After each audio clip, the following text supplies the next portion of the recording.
नमस्कार दोस्तों, मेरा नाम है सौरभ और स्वागत है आपका मगध एजुकेशन में। दुनिया की दूसरी सबसे बड़ी अर्थव्यवस्था चीन, जिसकी इकोनॉमी एक समय पर लगातार एक दशक तक डबल डिजिट ग्रोथ के साथ बढ़ी थी दोस्तों, वही चीन जो कि इस वर्ष के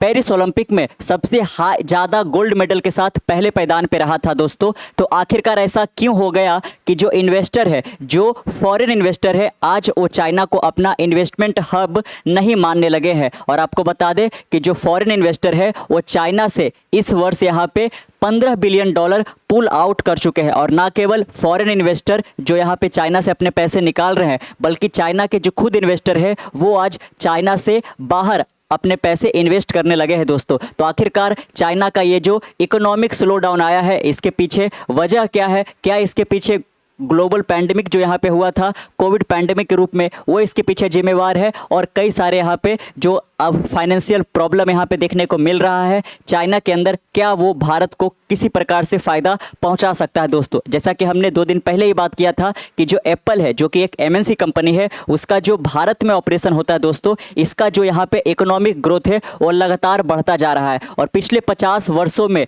भारत के अंदर एप्पल वो पहली कंपनी बन गई, पहली एमएनसी कंपनी बन गई जो इतना तेज गति से यहाँ पे ग्रोथ करी थी दोस्तों। और आज उसका इंडिया ऑपरेशन का जो टोटल एक तरीके से वैल्यू है वो 2 कह लीजिए कि लाख करोड़ को भी क्रॉस कर चुका है, जिसका यहाँ पे $23 बिलियन वर्थ होता है दोस्तों यहाँ पे। तो हम एक समय पे देखेंगे यहाँ पे कि दुनिया की जो बड़ी बड़ी कंपनी होती थी वो अपना एक तरीके से इन्वेस्टमेंट हब यहाँ पे, मैन्युफैक्चरिंग हब कहाँ पे सेटअप करना चाहती थी? चाइना के अंदर। लेकिन आज ऐसा देखने को नहीं मिल रहा है दोस्तों। इसी पे आज हम चर्चा करेंगे। और आखिरकार जो चाइना के अंदर इकोनॉमिक स्लो डाउन होगा, जो कि लगातार पिछले 30-40 वर्षों से ऐसा नहीं देखने को मिल रहा था, क्या उसका भारत पे किसी प्रकार से पॉजिटिव इफेक्ट देखने को मिल सकता है दोस्तों? जैसा कि आप यहाँ पे देख सकते हो, big economic blow for Xi Jinping as investor pull out over $15 billion from China. तो आप देख सकते हो दोस्तों यहाँ पे कि महज 3 महीनों के अंदर अंदर ये जो रिजल्ट निकल कर आया है, वो कह लीजिए कि यहाँ पे जो क्वार्टर गुजरा यहाँ पे उसी का रिजल्ट यहाँ पे निकल कर आया है, पिछले 3 महीनों का निकल कर आया है। तो महज पिछले 3 महीनों में आप देख सकते हो कि $15 बिलियन जो यहाँ पे फॉरेन इन्वेस्टर थे, जो कि चाइना के अंदर अलग अलग सेक्टर में इन्होंने इन्वेस्ट कर रखा था, वो अपने पैसे यहाँ पे निकालना शुरू कर चुके हैं दोस्तों यहाँ पे। तो क्या इसके पीछे जो चाइना के अंदर इंटरेस्ट रेट को यहाँ पे बढ़ाया जा रहा है वो जिम्मेवार है, या फिर कोई और वजह है दोस्तों यहाँ पे? जैसा कि यहाँ पे देख सकते हो है ना, इस पर हमने 2 दिन पहले वीडियो भी बनाया था कि एप्पल का जो इंडिया बिजनेस है वो $23 बिलियन को यहाँ पे सरपास कर चुका है। और इंडिया के अंदर जो एप्पल है वो लगातार अपने मैन्युफैक्चरिंग सेटअप को और ज़्यादा कह लीजिए कि दोस्तों इनहेंस करती ही जा रही है यहाँ पे। चाहे वो आईफोन का सेल हो, आईपॉड का सेल हो, आईपैड का सेल हो, यहाँ पे हर एक चीज़ का यहाँ पे जो सेल है वो ना केवल डोमेस्टिकली बल्कि साथ में यहाँ पे जो इंडिया के अंदर एप्पल कंपनी मैन्युफैक्चर कर रही है उसका बहुत बड़ा चंक को एक्सपोर्ट भी कर रही है दोस्तों। $23 बिलियन में, है ना, ध्यान रखिएगा कि $23 बिलियन में $8 बिलियन का तो सेल केवल इंडिया के अंदर वो कर रही थी, और बाकी का यहाँ पे जो $15 बिलियन है इस वर्थ का यहाँ पे जो आईफोन आईपॉड वगैरह है उसको यहाँ पे एप्पल ने इंडिया में भले ही मैन्युफैक्चर किया था, लेकिन इंडिया से बाहर एक तरीके से कह लीजिए कि एक्सपोर्ट किया था दोस्तों यहाँ पे। 2020 वो पहला साल था जब यहाँ पे जो एप्पल है वो अपना मैन्युफैक्चरिंग सेटअप को यहाँ पे चाइना से निकाल कर इंडिया के अंदर शिफ्ट किया था दोस्तों यहाँ पे। और ना केवल एप्पल, बहुत सारी जो कंपनी है वो अब कह लीजिए कि चाइना से बाहर निकलना शुरू कर दी है। इसीलिए काफ़ी ज़्यादा ये कह लीजिए कि एक चर्चा का विषय बना हुआ है कि क्या चाइना आगे चलकर जो इतने लंबे वर्षों से अपना इकोनॉमिक ग्रोथ करता जा रहा था, क्या वो आगे कर पाएगा, या फिर कह लीजिए कि यहाँ पे स्ट्रगल करने वाला है दोस्तों। ये अपने पीक पे पहुंच चुका है, अब इसका स्लो डाउन जरूर यहाँ पे देखने को मिलेगा। आपको बता दें यहाँ पे कि चाइना के अंदर जो एक तरीके से हाउसिंग जो पूरा सेक्टर है दोस्तों, जो रियल एस्टेट सेक्टर है वो काफ़ी ज़्यादा स्ट्रगल कर रहा है। क्योंकि आप जानकर चौंक जाओगे, जैसे कि अगर जो आप भारत के अंदर एक फ्लैट अगर जो आपने लिया था, या फिर एक तरीके से लैंड या प्लॉट अगर जो आपने खरीदा था आज से 10 साल पहले 10 लाख रुपए का, तो आप कह लीजिए कि इंडिया के अंदर अगर जो उसको 10 साल बाद आज बेचोगे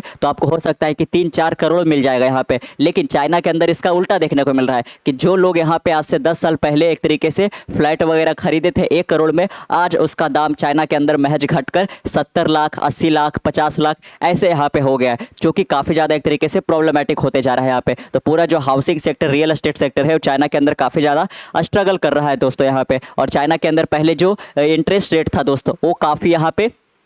ज़्यादा हुआ करता था, जिसके कारण जो यहाँ पे फॉरेन इन्वेस्टर है वो काफ़ी ज़्यादा अट्रैक्ट करते थे किसकी ओर, तो चाइना की ओर, क्योंकि उनको लगता था कि हमारे देश में चूंकि इंटरेस्ट रेट कम है तो हम यहाँ से बोरो कर लेते हैं और अपना पैसा हम चाइना के अंदर इन्वेस्ट कर देते हैं, ताकि चाइना का जो इंटरेस्ट रेट ज़्यादा है उसके कारण हमें जो रिटर्न मिलेगा वो काफ़ी ज़्यादा मिलेगा दोस्तों। लेकिन हाल के दिनों में जो यहाँ पे इकोनॉमिक स्लो डाउन देखने को मिल रहा है चाइना के अंदर, उसके कारण जो चाइनीज़ गवर्नमेंट है यानी कि शी जिनपिंग की जो गवर्नमेंट है, कम्युनिस्ट पार्टी की जो गवर्नमेंट है, उन्होंने यहाँ पे इंटरेस्ट रेट को कम कर दिया है दोस्तों, जिसके कारण यहाँ पे अब इन्वेस्टर को लग रहा है कि हमें उतना ज़्यादा रिटर्न चाइना से नहीं मिल सकेगा, और इसीलिए यहाँ पे वो अपना पैसा जो है निकालना शुरू कर चुके हैं दोस्तों यहाँ पे। और जो कंपनियां हैं वो अपना कह लीजिए कि मैन्युफैक्चरिंग प्लांट भी यहाँ पे चाइना से बाहर निकाल कर अब इंडिया की ओर यहाँ पे शिफ्ट होते जा रहे हैं, जिसका हमने एक एग्जाम्पल देखा एप्पल का दोस्तों देखा, और एप्पल पिछले 4 सालों में यहाँ पे एक तरीके से $2 बिलियन को भी यहाँ पे क्रॉस कर चुकी है यहाँ पे। अगर जो हम एप्पल की बात करें तो पिछले वर्ष इनका जो टोटल सेल वॉल्यूम था वो 1.15 लाख करोड़ का था, जो कि महज अगले 1 साल में ये 2 लाख करोड़ को भी क्रॉस कर चुका है दोस्तों, आप देख सकते हो। और इसमें हम समझने की कोशिश करेंगे कि जो चाइना है क्या वो सही में इकोनॉमिक स्लो डाउन की ओर यहाँ पे अग्रसर हो रहा है। Why is recorded negative FDI growth, और जो यहाँ पे इसका एफडीआई है यानी कि जो फॉरेन डायरेक्ट इन्वेस्टमेंट होता है इसके अंदर नेगेटिव यहाँ पे ग्रोथ क्यों देखने को मिल रहा है, यानी कि ज़्यादा डालने की बजाय लोग निकाल ज़्यादा रहा है दोस्तों यहाँ पे। और ये किस प्रकार से यहाँ पे इकोनॉमिक को, चाइना की इकोनॉमी को हिट करेगा दोस्तों, यहाँ पे देख सकते हो कि after decade of high growth rate है ना, कि बिल्कुल दशकों तक यहाँ पे चाइना के अंदर जो इकोनॉमिक ग्रोथ देखने को मिला था वो एक अलग ही लेवल पे देखने को मिला था, क्योंकि आप जानकर चौंक जाओगे कि चाइना भी एक तरीके से जो इंडिपेंडेंट हुआ था वो इंडिया के साथ ही हुआ था दोस्तों। पॉपुलेशन वाइज भी बात किया जाए तो इंडिया के अंदर पॉपुलेशन और चाइना के अंदर पॉपुलेशन सेम ही है, लेकिन अगर जो आप चाइना के जीडीपी की बात करो तो $19 ट्रिलियन है, और वही इंडिया का कितना है तो महज $4.3 ट्रिलियन है। तो आप देख सकते हो कि अगर जो हम है ना एरिया वाइज बात करें तो लगभग चाइना और इंडिया एक जैसा है, पॉपुलेशन वाइज लगभग एक जैसा है, आज़ादी भी लगभग एक समय पर मिला था, लेकिन आज चाइना कहाँ पहुँच गया है और इंडिया कहाँ पहुंच चुका है। ना केवल इकोनॉमिक ग्रोथ में, चाहे आप ओलंपिक में एक तरीके से कह लीजिए कि परफॉर्मेंस की बात करो यहाँ पे, तो चाइना इस वर्ष टॉप किया है दोस्तों यहाँ पे, लगभग टोटल 39 गोल्ड मेडल चाइना को मिले हैं और इंडिया को कितना मिला तो 0 मिला। इंडिया 71 पोजीशन पे रहा है, इवन पाकिस्तान भी इंडिया से आगे निकल चुका है यहाँ पे, है ना। तो अभी ऐसा नहीं है कि इकोनॉमिक स्लो डाउन भले ही देखने को मिल रहा है यहाँ पे, लेकिन भारत काफ़ी ज़्यादा इंस्पिरेशन ले सकता है चाइना से इस पर्टिकुलर मामले में यहाँ पे कि स्पोर्ट्स को किस तरीके से हम इन्हांस कर सकते हैं, और साथ में है ना इकोनॉमी पे भी ध्यान दिया जा सकता है यहाँ पे। emerged as the fastest growing economy and became the second biggest economy of the world after the US। आप देख सकते हो कि करीब दशकों तक यहाँ पे काफ़ी ज़्यादा ग्रोथ करने के बाद यहाँ पे जो चाइना है वो दुनिया का दूसरा सबसे बड़ा यहाँ पे इकोनॉमी बनकर आया था दोस्तों यहाँ पे, और अभी भी बरकरार है अमेरिका के बाद। But it seems that the success story is coming to an end, लेकिन इसका जो यहाँ पे सफलता की स्टोरी है, जो इकोनॉमिक बूम यहाँ पे देखने को मिला था, अब यहाँ पे वो डिक्लाइन मोड में जा रहा है, at least for the time being, फिलहाल के लिए यहाँ पे। आगे हो सकता है कि चाइना में कुछ यहाँ पे जो पॉलिटिकल लेवल पे हो, इकोनॉमिक लेवल पे हो, कुछ यहाँ पे इस तरीके से ड्रास्टिक चेंजेस करने की कोशिश की जाए ताकि ये जो प्रॉब्लम है वो सॉर्ट आउट हो सके यहाँ पे। लेकिन अगर जो फिलहाल है ना इस समय की बात की जाए यहाँ पे, तो चाइना जरूर यहाँ पे इकोनॉमिक स्लो डाउन से गुजर रहा है दोस्तों। After registering a negative foreign direct investment last year, investor have pulled out a record $12 billion of China, report the telegraph, है ना। तो आप देख सकते हो है ना, ये $12 बिलियन यहाँ पे यूरो में है दोस्तों। अगर जो हम डॉलर की बात करें तो इसका जो वैल्यू है वो $15 बिलियन के करीब पहुंच जाता है दोस्तों यहाँ पे, है ना। आपको बता दें कि चाइना के अंदर जो कम्युनिस्ट पार्टी लेड किया जाता है शी जिनपिंग के द्वारा, उन्होंने काफ़ी ज़्यादा रिक्वेस्ट किया था, काफ़ी ज़्यादा एक तरीके से स्ट्रैटेजी वगैरह सब बनाने की कोशिश किया इन्होंने, ताकि यहाँ पे जो फॉरेन इन्वेस्टर है उनको हम चाइना की ओर अट्रैक्ट कर सके दोस्तों। लेकिन ये अपने मकसद में कामयाब नहीं हो सके हैं, और इसका नतीजा हुआ है कि $15 बिलियन जो इन्वेस्टर है वो अपना पैसा निकाल चुके हैं। आप देख सकते हो कि $14.8 बिलियन, जो कि लगभग $15 बिलियन होता है, वो जो एफडीआई आया था, यानी कि दूसरे देशों के जो इन्वेस्टर है जो कि फॉरेन इन्वेस्टमेंट के रूप में यहाँ पे चाइना के अंदर इन्वेस्ट किया था, उन्होंने चाइना से निकाल लिया है दोस्तों। और साथ में हमने भी जाना यहाँ पे कि ना केवल फॉरेन इन्वेस्टर चाइना से पैसा निकाल रहे हैं, बल्कि जो चाइनीज इन्वेस्टर है वो यहाँ पे चाइना में पैसा लगाने के बजाय चाइना से बाहर लगाना शुरू कर चुके हैं दोस्तों। और आप जानकर चौंक जाओगे यहाँ पे कि लास्ट ईयर के मुकाबले इस वर्ष जो यहाँ पे चाइनीज इन्वेस्टर है उनका जो पैसा बाहर वो लगा रहे थे वो 80% से ग्रो किया है दोस्तों यहाँ पे, है ना। According to the State Administration of Foreign Exchange, तो ये जो डेटा निकल कर आया है कि जो नेट एफडीआई इनफ्लो यहाँ पे देखने को मिला है ना, भले ही कह लीजिए आउटफ्लो ही हुआ है क्योंकि नेगेटिव यहाँ पे ग्रोथ देखने को मिला था। ये जो डेटा निकल कर आया है कि $15 बिलियन यहाँ पे चाइना से जो फॉरेन इन्वेस्टर उन्होंने पैसा निकाला है, ये किसके तहत निकल कर आया है दोस्तों? तो state Administration of Foreign exchange का यहाँ पे रिपोर्ट आया था, जिससे हमें ये ज्ञात होता है कि हाँ, अप्रैल से लेकर जून के, है ना, ये जो फाइनेंशियल ईयर है उसमें अप्रैल से लेकर जून के महीने में, यानी कि यहाँ पे सेकेंड क्वार्टर में यहाँ पे इतना ज़्यादा एक तरीके से देखने को मिला है दोस्तों। आपको बता दें कि इंडिया की तरह यहाँ पे जो ये पूरा का पूरा फाइनेंशियल ईयर है वो ऐसा नहीं होता है। हम इंडिया में कब से बात करते हैं दोस्तों? तो हम इंडिया में बात करते हैं यहाँ पे, है ना, हमारा मार्च में जाकर ये ख़त्म होता है, और अप्रैल से हम जून की जो बात करते हैं वो हमारा होता है दोस्तों कि पहला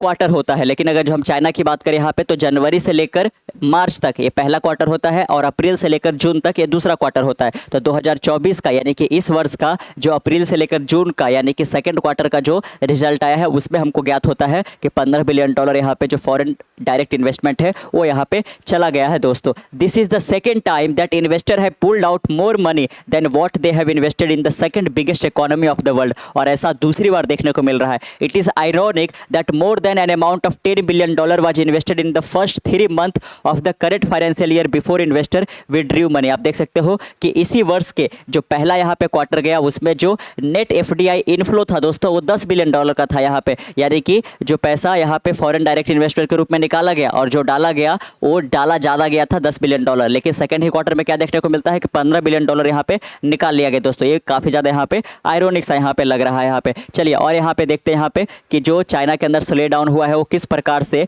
जो यहाँ पे ओपेक कंट्री है दोस्तों, यानी कि organisation for petroleum exporting country जो है यहाँ पे मिडिल ईस्ट का जो कंट्री है, उसको ये किस प्रकार से हिट आउट करेगा। This bizarre economic crisis is bound to hit other countries as well, क्योंकि चाइना का बहुत ज़्यादा जो इन्वेस्टमेंट है वो अलग अलग कंट्री में भी पड़ा हुआ है, प्लस साथ में जो बहुत सारी अलग अलग कंट्री है उनका जो मैन्युफैक्चरिंग हब है वो चाइना के अंदर है दोस्तों। तो एक कंट्री में जो यहाँ पे इकोनॉमिक स्लो डाउन देखने को मिल रहा है, वो भी दुनिया की दूसरी सबसे बड़ी इकोनॉमिक कंट्री में ऐसा होने को देख रहा है, तो इसका जो रिफल इफेक्ट है वो कई सारे कंट्री में देखने को मिलेगा। लेकिन जो ओपेक कंट्री है यहाँ पे तो और ज़्यादा देखने को मिलेगा। यहाँ पे देख सकते हो आप, यहाँ पे citing concern over the Chinese economy, the Saudi Arab led organisation for petroleum exporting countries has slash its projection of growth in demand for oil. If less oil is consume it may hit many oil exporting country including those from the Middle East that heavily depend on the revenue generated from exporting oil. तब यहाँ पे हम समझने की कोशिश करते हैं कि आखिरकार ऐसा क्यों है कि चाइना के अंदर जो इकोनॉमिक स्लो डाउन हो रहा है वो ओपेक कंट्री को यहाँ पे इफेक्ट करेगा दोस्तों। तो आपको बता दें यहाँ पे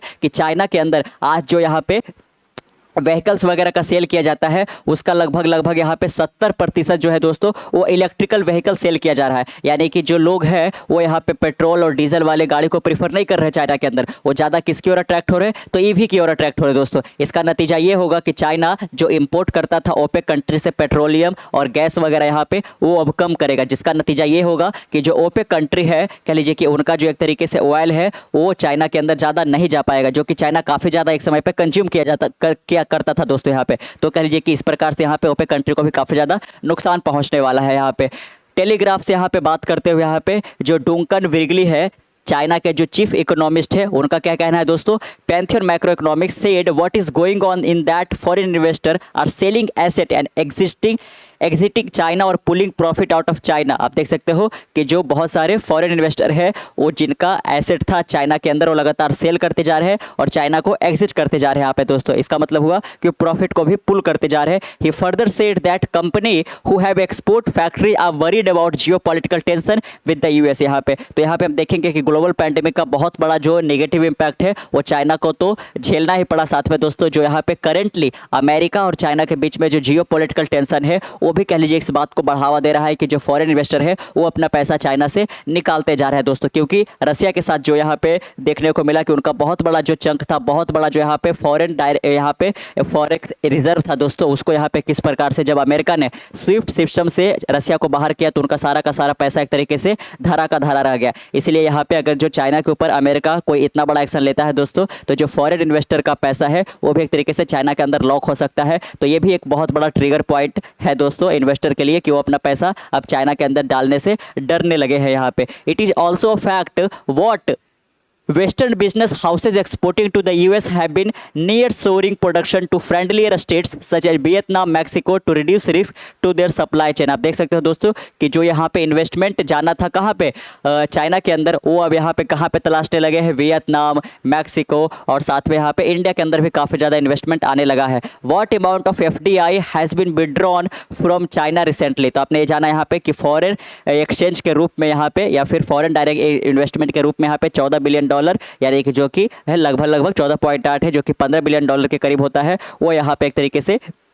चाइना से बाहर जा चुका है दोस्तों। और यहाँ पे जो सऊदी अरब लेड ऑर्गेनाइजेशन है यहाँ पे, यानी कि ओपेक कंट्री है, इनको भी काफ़ी ज़्यादा यहाँ पे नुकसान देखने को मिलेगा क्योंकि इकोनॉमिक स्लो डाउन हो रहा है। तो जो ऑयल वगैरह, पेट्रोलियम वगैरह जो चाइना इंपोर्ट करता था उसको भी काफ़ी ज़्यादा कम करेगा दोस्तों यहाँ पे। और जो कई सारे जो यहाँ पे इन्वेस्टर थे बाहर के, जो कि यहाँ पे चाइना के अंदर जो इस तरीके से व्हीकल्स में वगैरह इस सब में जो पैसा डाल रखा था उन्होंने दोस्तों, वो पेट्रोलियम वाला में डाल रखा था। चूँकि इसका अब यहाँ पे सेल काफ़ी कम होना शुरू हुआ है, जिसके कारण भी यहाँ पे उनको ऐसा लग रहा है कि हमने गलत सेक्टर में पैसा डाल दिया था, हमें ईवी सेक्टर में डालना था, इसलिए वो अपना पैसा भी अब निकालना शुरू कर चुके हैं। तब यहाँ पे मोटा मोटी हम यही समझने की कोशिश करेंगे कि चाइना के अंदर जो यहाँ पे ईवी ग्रोथ देखने को मिल रहा है, ये एक ट्रिगर पॉइंट है। दूसरा जो यहाँ पे हुआ, ग्लोबल पैंडेमिक के कारण यहाँ पे दोस्तों चाइना को काफ़ी ज़्यादा नुकसान हुआ क्योंकि चाइना लगातार 2 सालों तक यहाँ पे जो अपना बॉर्डर है वो एक तरीके से पूरी तरह से क्लोज कर लिया था दोस्तों, जिसका बहुत बड़ा इम्पैक्ट चाइना को देखने को मिला। तीसरा जो है यहाँ पे एक तरीके से एक समय पे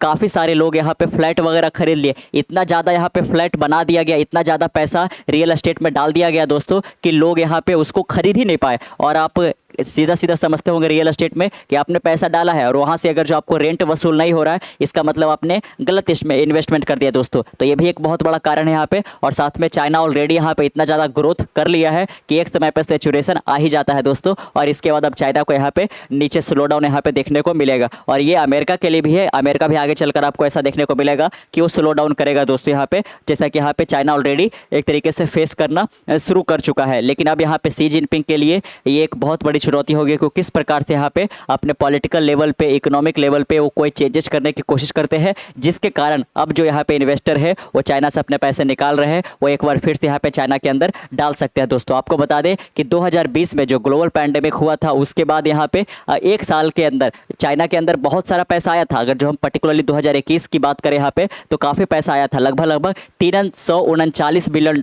यहाँ चाइना के अंदर FDI इनफ्लो हुआ था दोस्तों, बाहर के लोगों ने यहाँ पे डाला था। लेकिन 22-23 में हमने ये देखा कि ये चीज़ यहाँ पे स्लो डाउन देखने को मिल रहा है। और ये दूसरी बार यहाँ पे चाइना के इकोनॉमिक हिस्ट्री के अंदर ऐसा होने को दिख रहा है कि जो फॉरेन डायरेक्ट इन्वेस्टमेंट है वो निकाला जा रहा है ज़्यादा डालने के बजाय यहाँ पे। तो आपको क्या लगता है इसका इंडिया के ऊपर क्या एक तरीके से इम्पैक्ट हो सकता है? जैसे कि हमने एप्पल के केस में देखा कि एप्पल 2020 में जब यहाँ पे अपना मैन्युफैक्चरिंग प्लांट को चाइना से शिफ्ट करके इंडिया में किया है, तो इंडिया के अंदर भी काफ़ी सारे लोगों को यहाँ पे एक तरह को रोजगार मिला है और यहाँ पे काफ़ी ज़्यादा एक तरीके से एप्पल को फ़ायदा भी हुआ है दोस्तों यहाँ पे। तो क्या कोई और कंपनी यहाँ पे चाइना से निकल कर आगे इंडिया में अपना मैन्युफैक्चरिंग सेटअप शुरू करने वाली है? क्योंकि इंडिया के अंदर प्रॉब्लम यही रहा है दोस्तों, क्योंकि बाकी सारे जो यहाँ पे डेवलपिंग नेशन, जो आगे चलकर डेवलप नेशन हो पाए, वो यहाँ पे अपना जर्नी का शुरुआत भले ही एग्रीकल्चर से किया था, लेकिन वो उसके बाद मैन्युफैक्चरिंग सेक्टर में गए और तब जाकर सर्विस सेक्टर में गए। लेकिन भारत के केस में एक अनफॉर्चुनेट घटना ये हुआ कि यहाँ पे कृषि से निकलकर हम सीधे सर्विस सेक्टर में चल गए और हम मैन्युफैक्चरिंग सेक्टर पर ज़्यादा ध्यान ही नहीं दे पाए। और जब अगर जो मैन्युफैक्चरिंग सेक्टर यहाँ पे आपका एक तरीके से बढ़िया नहीं होगा तो लोगों को रोजगार नहीं मिलेगा यहाँ पे, और इसीलिए इंडिया के अंदर जो जॉबलेसनेस का प्रॉब्लम है वो काफ़ी ज़्यादा है। लेकिन यहाँ पे जो चाइना से अब कंपनियाँ भारत के अंदर आएगी, तो एक तरीके से इंडिया के अंदर भी जो एक तरीके से जॉब अपॉर्चुनिटी है दोस्तों, ये भी काफ़ी ज़्यादा यहाँ पे बढ़ेगा। तो ये इंडिया के लिए काफ़ी ज़्यादा एक पॉजिटिव साइन हो सकता है यहाँ पे। इसके अलावा आपका क्या ख्याल है इस पर्टिकुलर यहाँ पे चाइना के स्लो डाउन को लेकर यहाँ पे? तो नीचे कमेंट बॉक्स में जरूर यहाँ पे अपने व्यू पॉइंट को जाहिर कीजिएगा। मिलते हैं कल नई एक वीडियो के साथ, तब तक के लिए keep learning, keep growing. This is Saurabh signing off, see next one, bye bye.